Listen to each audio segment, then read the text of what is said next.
Share Channel каналында биринчи жолу болсоңуз, подписаться баскычын басып, катталып коюңуз. Элдин үмүтүн толук кандуу актай алган жокпуз.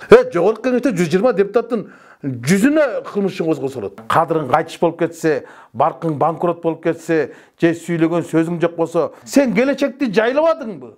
Сен балдарыңдын ырыскысын сатпадыңбы? Сен айырмаң эмне көчөдөгү сойкудан? Анан эми ачыгын айтыш керек. Ачыгын айтыш керек. Тилиң чыгар же пулуң чыгар дейт. Же сайрагандар керек, же кайрагандар керек. Эми ушул сизди Өмүрбек Бабанов менен мамилеси жакшы эмес дешет да, ушуну өзүңүздүн оозуңуздан уксак. Бале. Жеңил суроо деп турган оор суроого алып келдиң.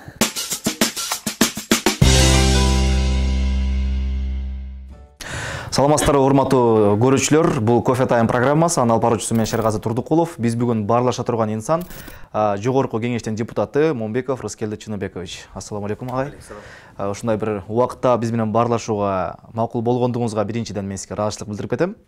Анда мен сизди убакытты унуттурбай, мен дароо суроолорумду бир баштай берейин. Агай, эми ушул карантин кырдаалы дагы аягына чыгып баратат. Алдыда парламентте кандай маселелер каралат? Андан сырткары ушул 6-чы чакырылыштын депутаттарынын ишмердүүлүгүнө эл нааразычылыгын байма-бай билдирип келатат. Ошол нааразычылыкка сиз депутат катары кандай кабыл алып жатасыз? Эми бул мен үчүн таң калыштуу эмес, же болбосо бир жаңылык эмес. Ооба, биз 6-чы чакырылыштын депутаттары башында жакшы эле баштаганбыз, бирок барган сайын, убакыт өткөн сайын бизге болгон элдин пикири кескин түрдө өзгөрүп барды. Ага биздин өзүбүздүн саясаттагы кадамдарыбыз, же болбосо жогорку кеңештин ошол ар бир саясаттын агымына каршы тура албай калганы элдин, карапайым элдин мындай өтө курч сын пикирине тушукту да. Эми каалайбызбы, каалабайбызбы, мен элдин пикирин сыйлайм. Эл айткан нерсенин бардыгына макулмун. Анткени биз 6-чы чакырылыштын парламенти элдин таламын эл каалагандай талаша албай калдык. Мен ачык эле айтам, биз элдин таламын талашканга караганда башка саясий күчтөрдүн таламын көбүрөөк талаштык. Элге пайда алып келе турган мыйзамдарга караганда байларга пайда алып келе турган мыйзамдарды кабыл алдык. Мыйзамдарды мыйзам бузуу жолу менен кабыл алдык. Анан эл бунун баарын көрүп турат. Эл өзү шайлаган өкүлдөрүнөн үмүтүн үздү. Биз буларды шайлаганыбыз туура эмес болгон экен. Биз кадыр калыңдарды шайлабай эле капчылык алымдарды шайлаган экенбиз деп. Бирок мындай карап көргөндө улам жылдан жылга парламенттин курамы алсыз болгондон алыс болот. Эгер биз легендарлык парламенттен бери ала турган болсок, ар бир чакырылыш улам элден алыстап бараткандай эле мага сезилет. Мен мурунку чакырылыштарда депутат болбосом дагы ошол кезде парламенттин ишмердигин берип турган журналист катары мен билем да ошол кездеги элдин пикирин. Мына мен бирок элдин пикирине кошулам. Элдин сыны жөн жерден чыгып аткан жок. Биз чын айтканда элдин үмүтүн толук кандуу актай алган жокпуз. Буга тарых тил күбө боло алат десем болот. Кийинки суроого ушул алдыда шайлоо. Анан баягы улам бир партиядан чыгып, экинчи партияга кирип аткан саясатчыларга сиздин көз карашыңыз кандай? Бул өлкө кызыкчылыгы үчүн биригүүбү же эптеп эле кайра депутат болуубу? Албетте бизде эми шайлоонун системасы, шайлоонун талабы ушундай болуп атат да. Бизде ошол жанагы саясий партиялар институту деп туруп, анан кийин мурдагыдай округтардан ар бир жерден мандат албай, партия аркылуу мандат алып калбадыкпы. Бул өзүнүн жемишин берген жок. Бул өзүнүн жеңишин берген жок. Бул жерде кыргыз эли буга да даяр эмес экен. Мына 6-чы чакырылыштын аксап калганында ошо партиялык системадан азыр эл эмнеге неме болуп атат? Эл азыр мурдагыдай эле жерлерден күчтүү талапкерлер тандаса деген нерсеге кайтып келгиле деп атпайбы? Анан эми чынын айтыш керек, бизде ушул система пайда болгондон кийин партия талапкерлерди тандайт экен, эл партиялар тандайт экен. Ана партиянын лидерлери талапкерлердин арасынан талапкер өзү тандайт экен. Ушул жерде баш мыйзамга карама-каршылык бар. Баш мыйзамда бадырайып жазылып турат. Кыргыз Республикасынын жарандары шайлоого жана шайланууга укуктуу дейт. Бирок партия жөнүндө сөз жок тарды. Биз партияны шайлап атабыз. Маселен, СДПКны. Бирок СДПКнын ичинен сен кимди шайлап атасың? Билбейсиң. Келгенден кийин ана партиянын лидери бул шайланыш керек. Сен округтан аз добуш алдың, сен болбосо мынча акча салдың. Бул каражат мынча салды, мынча добуш алды. Демек бул депутат болот дейт. А сен депутат болбойсуң, сен өз округуңдан албай калдың дейт.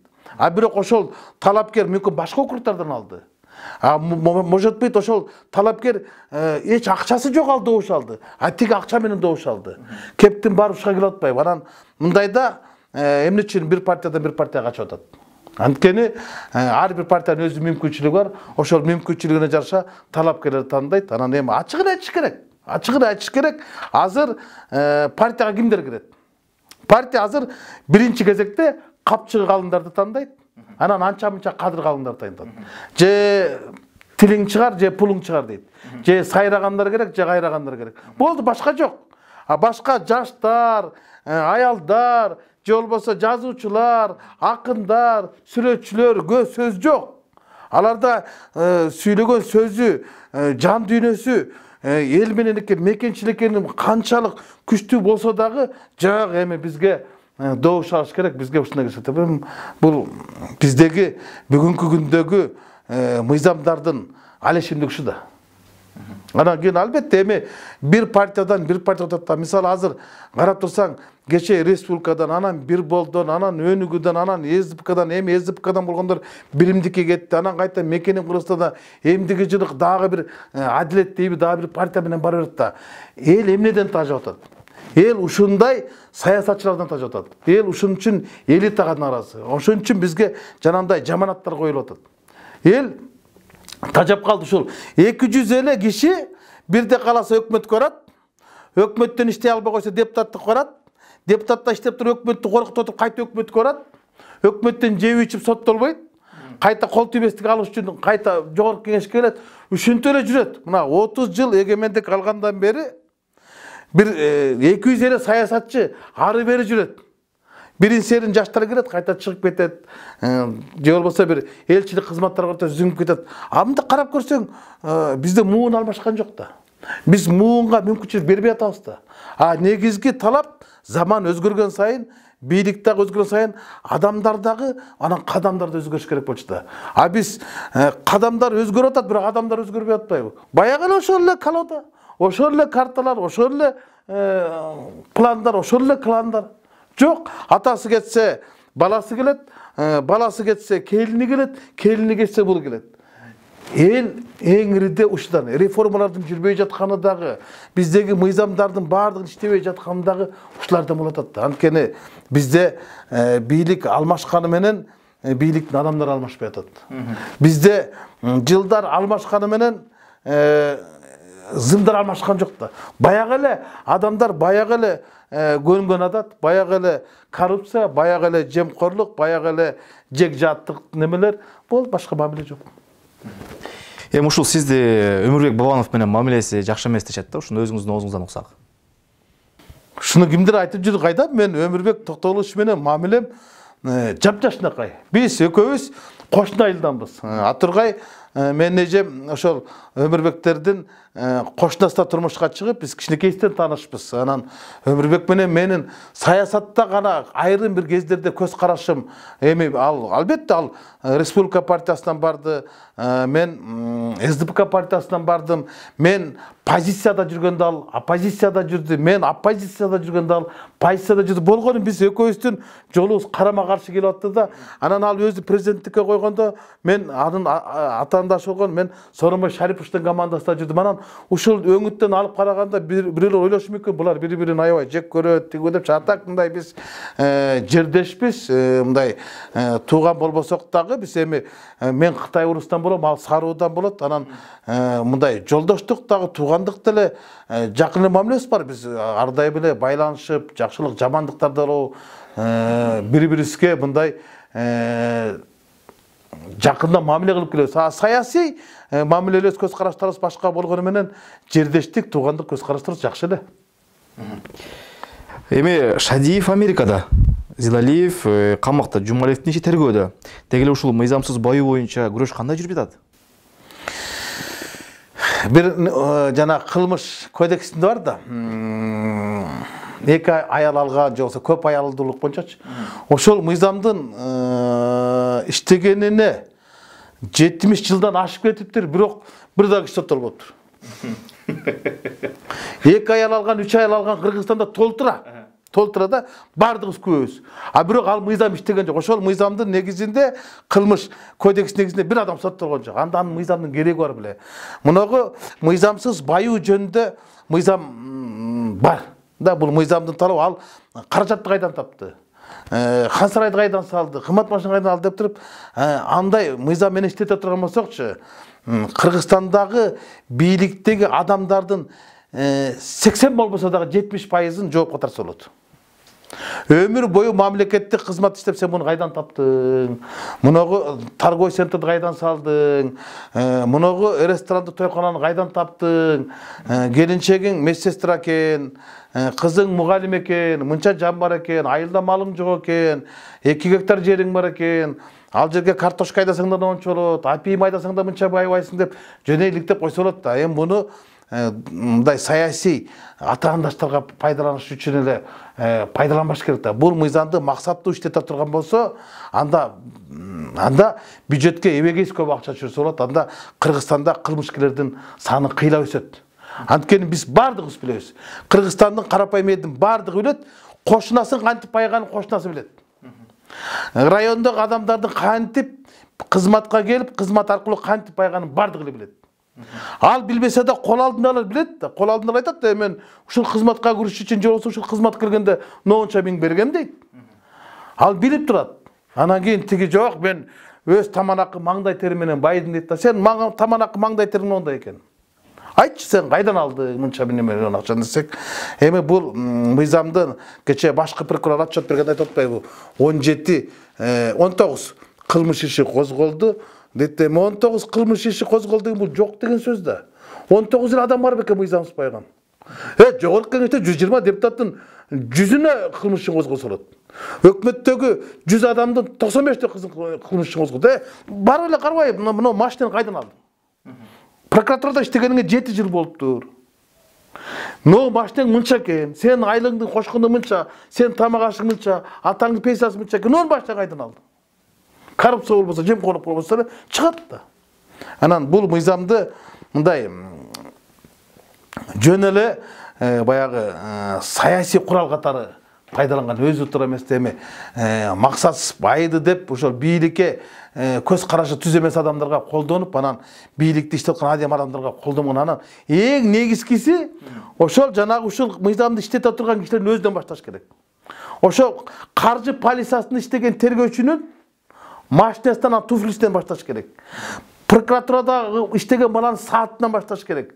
УКМКнын АКС'те иштеген баланын костюм шубунан башташ керек. Мына $3000 костюм шуб го? Бул кайдан деп? Ким белекке берди? Же ким сага подарка берди деп? Анан бул мыйзамды ошо 17 кылмыштапен бунун чын айтканда бул жасалма да. Жасалма кылмыштын эле жакын. Тандалма жүрүп атат. Жакшы, эми ушул коомчулукта алдыдагы шайлоодо азыркы парламенттеги депутаттар келе албай калат деп айтып атат да. Сиздин оюңуз кандай буга? Эми депутат деген бул кесип эмес, бул насип да. Мен депутат деген кесип жок. Депутаттык бул насип. Буну элдин шайлоосу болот, элдин тандоосу болот, айланып келип бул Алланын каалоосу болот. Кимге насип кылган болсо ошол келет. Анан менин коркконум эл эмне үчүн нааразы болот, анткени эл өзүнүн чыныгы өкүлдөрүн көргүзгө атат. А бирок көрө албай калат.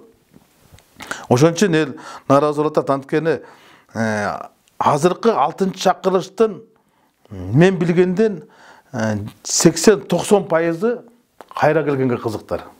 Мен эми сүйлөшөм да депутаттар менен, оюң кандай десем, эми аракет кылып атам, тиги жака баратам, бияка баратам, камданып атам дейт. Эми камданып атканым эмне, каражат топтоп атам деген сөз да. Камданып атканда сен эмне кадыр баркыңа каратып алат дейсиңби? Сен капчыгыңа карап алат да. Сен кадырың кайтыш болуп кетсе, баркың банкрот болуп кетсе, же сүйлөгөн сөзүң жок болсо, 5 жыл балык болуп отурсаң, элдин каргышына калсаң, алкышына албай, анан кийин сени бирөө чакырмак беле.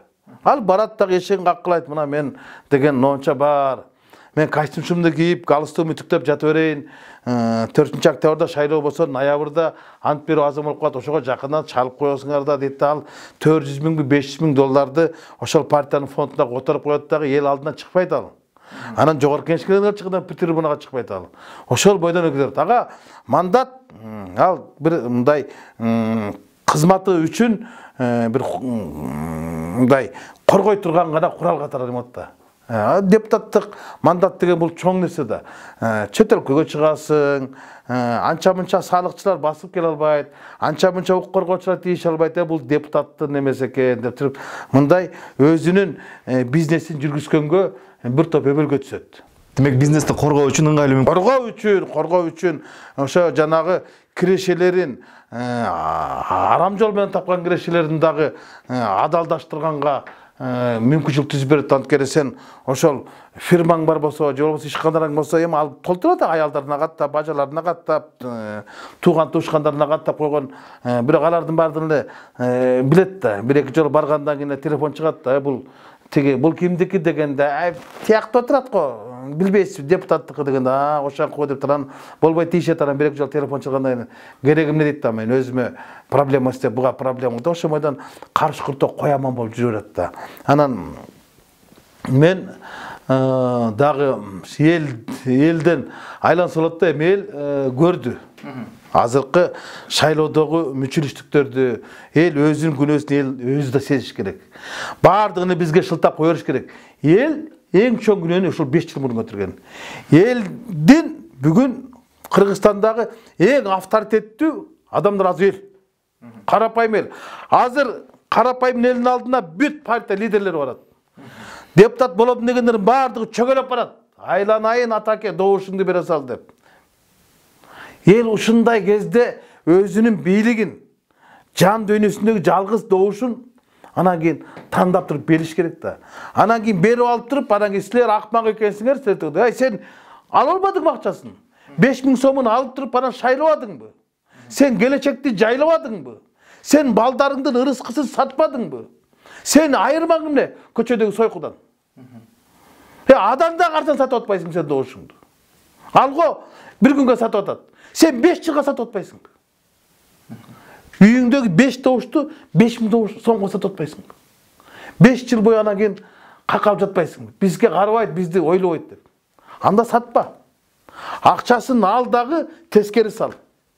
Эл ушул нерсени сындырыш керек. Ушул жанагы шайлоочулардын добушун сатып алын сындырмайынча бизде бийлик оңолуш үчүн коом оңолуш керек да. Коом оңолгондон кийин анан кийин бийлик да оңолуу болот. Жанагы таза коом болгондо, анан таза шайлоо болгондо таза бийлик болот. Биз коом өзү тазаланбай жатат дагы, анан бийликти тазалайбыз дейт да. Силер биринчи өзүңөр тазалагыла да, анан бийликти жазалагыла да. Өздөрү отуруш алат дагы, акмаксыңар, наалат силерге, чимкириксиңер, элди табылбай эшексиңер, койсуңар дейт. Ким шайлады?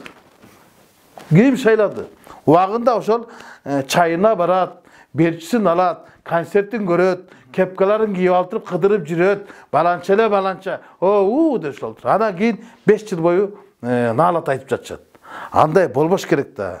Эл деген өзү дагы мындай өзгөрүш. Мисалы Арменияда, Украинадагы акыркы парламенттик шайлоодун бардыгы эл каалагандай өттү. Эл ал жактагы мындай буга чейинки болгон байманаптардын. Азыр бизде шайлоо байманаптардыкы болуп калбадыбы? Азыр мисалы айтып атат да, 7-чакырыш кандай болот депчи. Азыркыдай талап менен, азыркыдай мыйзам менен бара турган болсок, 7-чакырыш жемкорлордун уюгу болот. Жанагы Дастан Далабаев айтып атпайбы? Банкирлердин, же болбосо немелердин клубу депчи, олигархтардын клубу депчи. Тур эле да. Жогорку кеңеште өкмөттөлү жалаң эле байлар отуруп калбады. Карапайым элдин өкүлү жок, эмне үчүн легендарлуу парламентте көп айтышат. Анткени легендарлуу парламентте кечирип койгула, ал жерде акын жазуучулар көп болгон. Ошол жердеги эң активдүү депутаттар чыгармачыл адамдардан турган. Ошол эле Камбаралы Бобулов, Мар Байжиев, Төлөгөн Касымбековдор трибунанын берчи эмес да. Ошолор сүйлөгөндө башкалар унчукпай отуруп берчи да. Айла жок, ошолордун айткан нерсе бар. Эң көп нерсе ошол кезде кабыл алган да. Мына жан дүйнөсү бай адамдар. Жан дүйнөсү бай адам, мекенчил адамдар. А бизде азыр жан дүйнөсү жакыр, жашоосу бай адамдар болуп атпайбы? Ошон үчүн биз легендарлуу парламент дейбиз. Ал кезде көбүрөөк бөлкөнүн эмес, өлкөнүн кулу болушканда. Мына айырмасы. Анан азыркы мен коркуп турам да, ошо шайлоонун эми талап ушундай болуп калды. Азыр 7% деле өтүш үчүн бир 120-130 миң, 140 миң добуш алыш керек. 130 миң добуш алыш керек, анткени 1 миллион 800 миң, 1 миллион 900 миңден тегерегинде гана шайлоочулар барат. Эгер биз акыркы шайлоолорду карап көтөрө алмасак, анын 7% ошол эле сан болот. Анан анча добушту алыш үчүн округтарга бөлөт, анан округтардан талапкерлер бөлөт, анан талапкерлердин капчыгына жараша бөлөт. Болду, ошол эле система менен. Парламентке өтүштүн негизги бирден бир жолу бул каражат чечип калды. Шайлоочулардын добушу. Мына ушуну сындырыш керек. Мына ушуну нерсе сындырып атабыз. Анан жанагы биз Исхак Абсаматов, Жанар Кубанычевич болуп туруп, жана преференциалдуу шайлоо киргизсек, биздики карабай туруп, анан кийинки жазган депутаттарды киргизип атпайбы? Мына бийлик өздөрү мындай элдин талабына каршы нерсе киргизип атпайбы? Эмне үчүн адамдар өзү тандаган талапкерлерди шайлай албайт?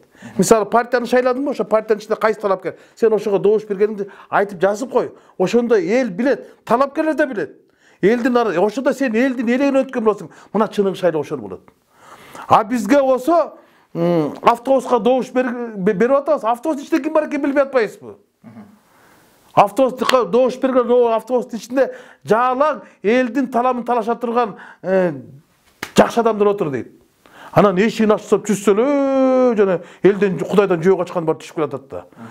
Андай болбош керек да. Ошо автобустун айнеги ачык болуш керек. Эл көрүш керек. Баланча эле кетип тураттыр. Тигинин баласы, тигинин кызы бар экен, бунун баласы бар экен. Бул жакшы, алыска бара турган автобус, ушуну шайлайык дейт. Анан ар кимис өзүнчө добуш бериш керек. А бизде андай болбой жатпайбы? Ошон үчүн эл баары бир деле ушуга келатат. Баары бир деле чыныгы шайлоодо, мисалы, Шергазыны шайлай турганда Шергазыны шайлаш керек. Рыскелдиге добуш берип турганда Рыскелдиге, Жанарды шайлай турганда Жанарды добуш бериш керек. Бирок ал шайлоо бийлик үчүн кечирип койгула. Бул утулуш. Анткени бийлик өзү саясатта калгысы келсе, каражат менен гана калабыз. Анткени биз элдин талабын көрүп калды. Элди 5 жылда бир жолу алдап кетсек болот.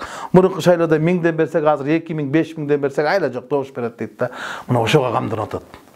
Ошого камданып атат. Элдин эртеңки добушун 5000 сомдон сатып алганга бүгүн даяр адамдар бар. Анткени айтат да, сен 5000 добуш алып кел дейт. 5000 добушту ала турган болсо, башка талапкерлер да бар да. Анан тиги кадыры менен алат, тиги дагы тууган туушканы менен алат, тиги уруучулдукка салып алат. Анан кийин жана капчыган кадыры жок болсо эмнеге салат? Ал каражатка күчкө салат. Анан ачык адамдар айла жок барат экен да. Койчу, 4000 сомдон алсак деле 20 000 сом экен. Жок дегенде бир 3 кой алып койсоп турган бүт ошо майдан кетет да. Эми буга чейин өзүңүз айтып калбадыңызбы?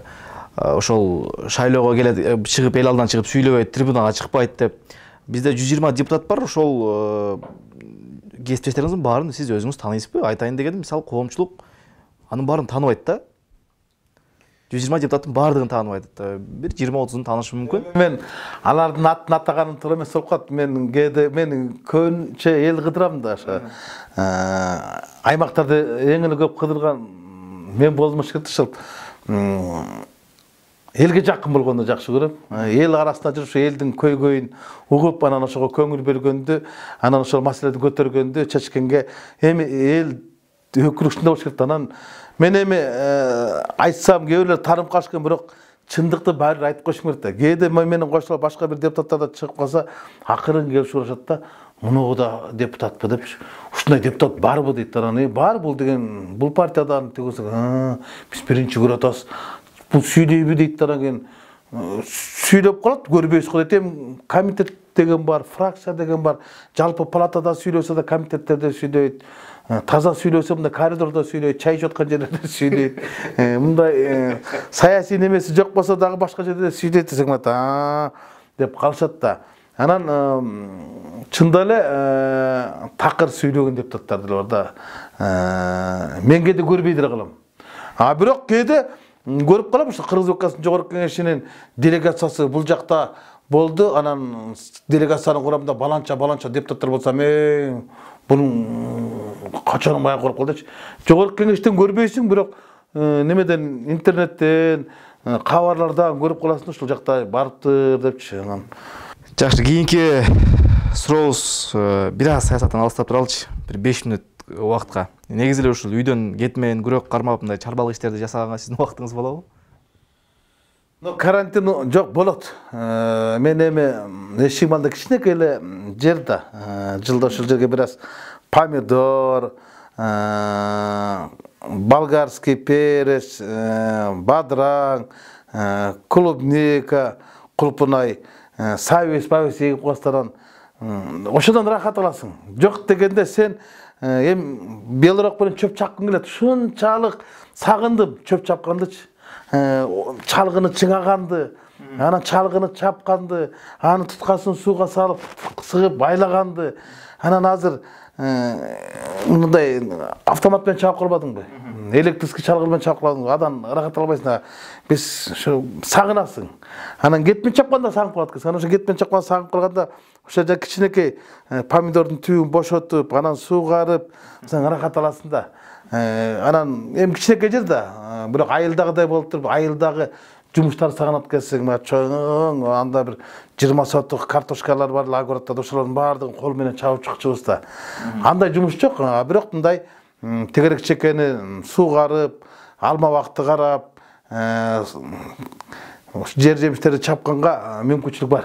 Ар убакта ошо эми кечкири эле күнүгө иштебесең да жумасына бир 2-3 жолу ошолорду өзүң эле тартылып кетет. Эртемен турасында же болбосо күн ысып кетсе барып ушуну чабып суугарып койсоң рахат аласың. Эс аласың да ошо. Кара жумуш кылганда мен кадимкидей эс алам. Анан сагынып да алам, чын айтканда. Жакшы. Эми кийинки суроо мындай болсун. Эмне үчүн бизге Орусия акча которууга чектөө коюп койду? Мисалы, мына Америка виза боюнча ошол дүйнөлүк саясат дегиле, геосаясат кандай жүрүп жатат бизде? Бале. Жеңил суроо деп турган оор суроого алып келдиң. Орусиянын биздин ошо мен мигранттар деп айтпайм. Алар биздин инвесторлор. Анткени каалайбызбы, каалабайбызбы, Кыргызстандагы экономиканын артка кетпей турушуна, Кыргызстандын улуттук валютасы болгон сомдун бир нукта кармалып турганына эң ириде биздин Орусиядагы иштеп жаткан мекендештерин которгон акчалар кармап турат. Жылына 3 миллиард долларга жакын акча бизге ошоктон келет. Анан ошол акчага чектөө киргизип койгону, бул чектөөнүн артында кектөө бар.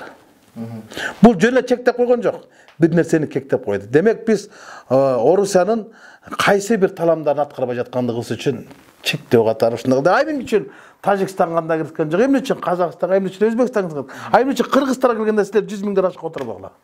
Бир гана бизге бул тандалма болуп атпайбы? Бала биздин жанагы коррупция менен күрөш деле болуп атпайбы? Бизде деле жанагы сен айтып атпайсыңбы, коррупция менен күрөш кандай жүрүп атат? Чем коррупция менен күрөш беле бизде конкуренция менен күрөш атпайбы? Ошо коррупциянын бири-биринин конкуренттери менен күрөшүп атат да. Күч органдары ошого иштеп берип атат да. Американын визалык чектөө киргизгени бул дагы биздеги коррупциялык илдеттерден чыга албай жаткансыз. Мисалы, эмне үчүн алар негиздеп айтты? Алар бизге визалык чектөө киргизген башка мамлекеттер салыштырмалуу бизди тетиги бир каяктагы Африка мамлекеттеринен теген койбоду. Эгерде биз чындан эле Америка айткандай, мактагандай биз демократия аралчасы болсок, анда эмнеге бизди Африканын аралчасына теңеп койду? Коррупциянын аралчасына теңеп койду. Демек, берде бир мандем бар. Мандем ошол. Bizde, паспортыңарды биометрик паспортқа кіргіледі атат. А бізде паспортта мына 2018 жылдан бері, мына 3 жылдан бері тендердің чатағы бітіп жатады.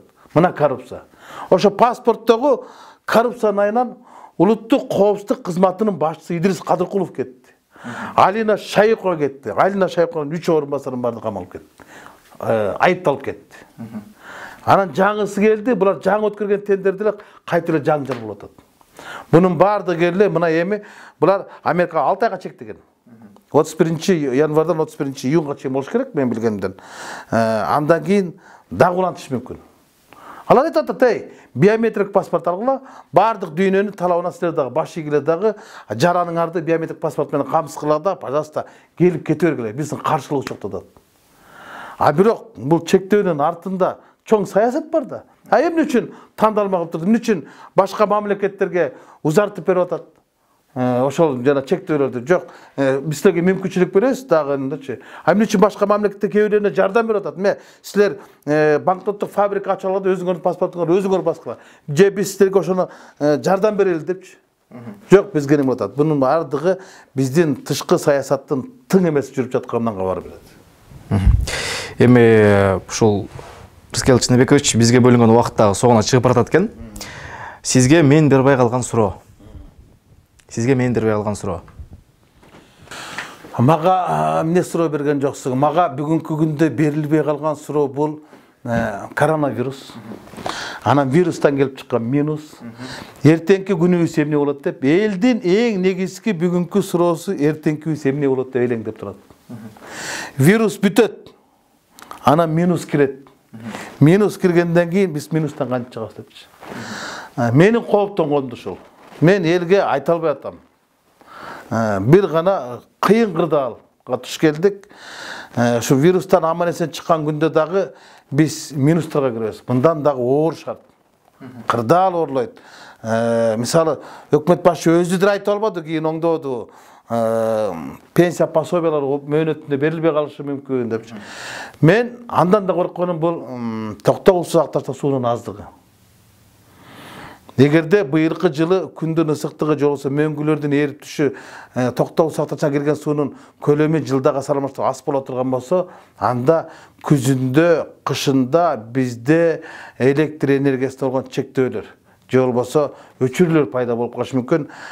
Мен билгенден быйылкы жылы кыштан биз өтө көп сарптадык, илтиматсанан 11 миллиардтын тегерегиндеги гана чыктык. Жылда бул 14 миллиард болчу. Биз күзүндө кышкы сезонго киргенде сентябрь айында 17, 18, 19 миллиард менен киришти. Биз ошончо азыр суу топтой алабызбы токтогулсуз актарчында? Кептин барышта. А эгер анча суу топтой албасак, анда бизде баягы электр энергиясы болгон талаптагы көбөйүп атпайбы? Жылда канча деген үйлөр салынып атат, канча деген керектүүчүлөр да көбөйүп атат. Анан кийин бизде өчүрүүлөр болуп калат болсо, элдин мындай карапайым элдин кайгысына кайгы кошулуп, анан кийин бир топ элдик нааразычылыктар пайда болот да бийлик болгон. Бул биринчи коркунуч. Анан экинчиден бул мына күзүндө дагы экинчи толкун келип атпайбы, жана кара тумоонучу. Ошого биздин өкмөт даярбы? Биздин өкмөт биринчи толкунга даяр болгонун көргөздү. Биз тыштан канча миллиард карыз алдык. Карызды жардам алдык дешип атат. Жардам алганыбыз бул жарымысын кредит алдык. Ошондо элге тага чыгыш керек. 240 миллион деген бул МВФтен алып аткан бул кредит. 10 жылдык кредит. Анын пайызы үстөгү арзан болгон менен баары карыз да. Бул карапайым эл төлөйт. Бийлик деп коет, өкмөт деп коет, бюджет деп коет, алардын акчасы жок да. Алардын акчасы ушу элдин салыгына топтолот да. Баары айлап келип эл төлөп атпайбы? Эл ушуга макулбу? Эл акыры биз төлөйт экенбиз. Ошол биз келаптыр, ошонун отчетун бергиле деп тачыгат эртең.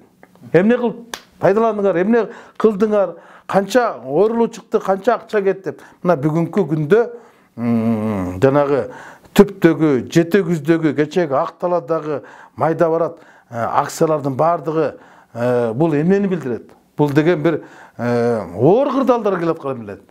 Элдин бийлик болгон ишеними күндөн күнгө төмөндөп атат. Анан аны басаңдатыш керек. Аны басаңдатыш үчүн тез арада өкмөт экономикалык антикризистик программаларды кабыл алып туруп, нааразычылыктардын бардыгын азыртан күн ысыганда элдин немесин саясатты ысытпай салкындатыш керек. Ошого биздин өкмөт даярбы? Күзүндө экинчи толкун болуп кетсе, дагы кандай болот? Дагы карантинге камап коебузбу? Эл ошого макул болобу? Мен ойлойм, эл макул болбойт буга. Эл азыр наразы болуп атат. Бизди камап алып туруп, каражаттын баарын алып алып туруп баран кийин коррупция кылдыңар деп. Экинчи толкунуна өкмөт даяр болсо дагы эл даяр эмес болот. Сизге чоң рахмат. Урматтуу көрүүчүлөр, бул Кофе Тайм программасы өзүңүздөр билгендей эркин форматта баарлашуу. Негизи биз Кофе Таймда кофе ичет элек, бирок Рыскелди Чыныбекович бүгүн кыпкыргыз чагылып эле чайды демдеп, алдызга алып келип коюп берди. Чай үчүн thank you very much дейм. Сизге чоң рахмат, Сизге рахмат. Ошентип бизге маек куруп бергениңизге. Сиздер менен мен Шергази Турдукулов болдум. Бизден алыстабаңыздар, ар дайым биз менен болуңуздар. Көрүшкөнчө.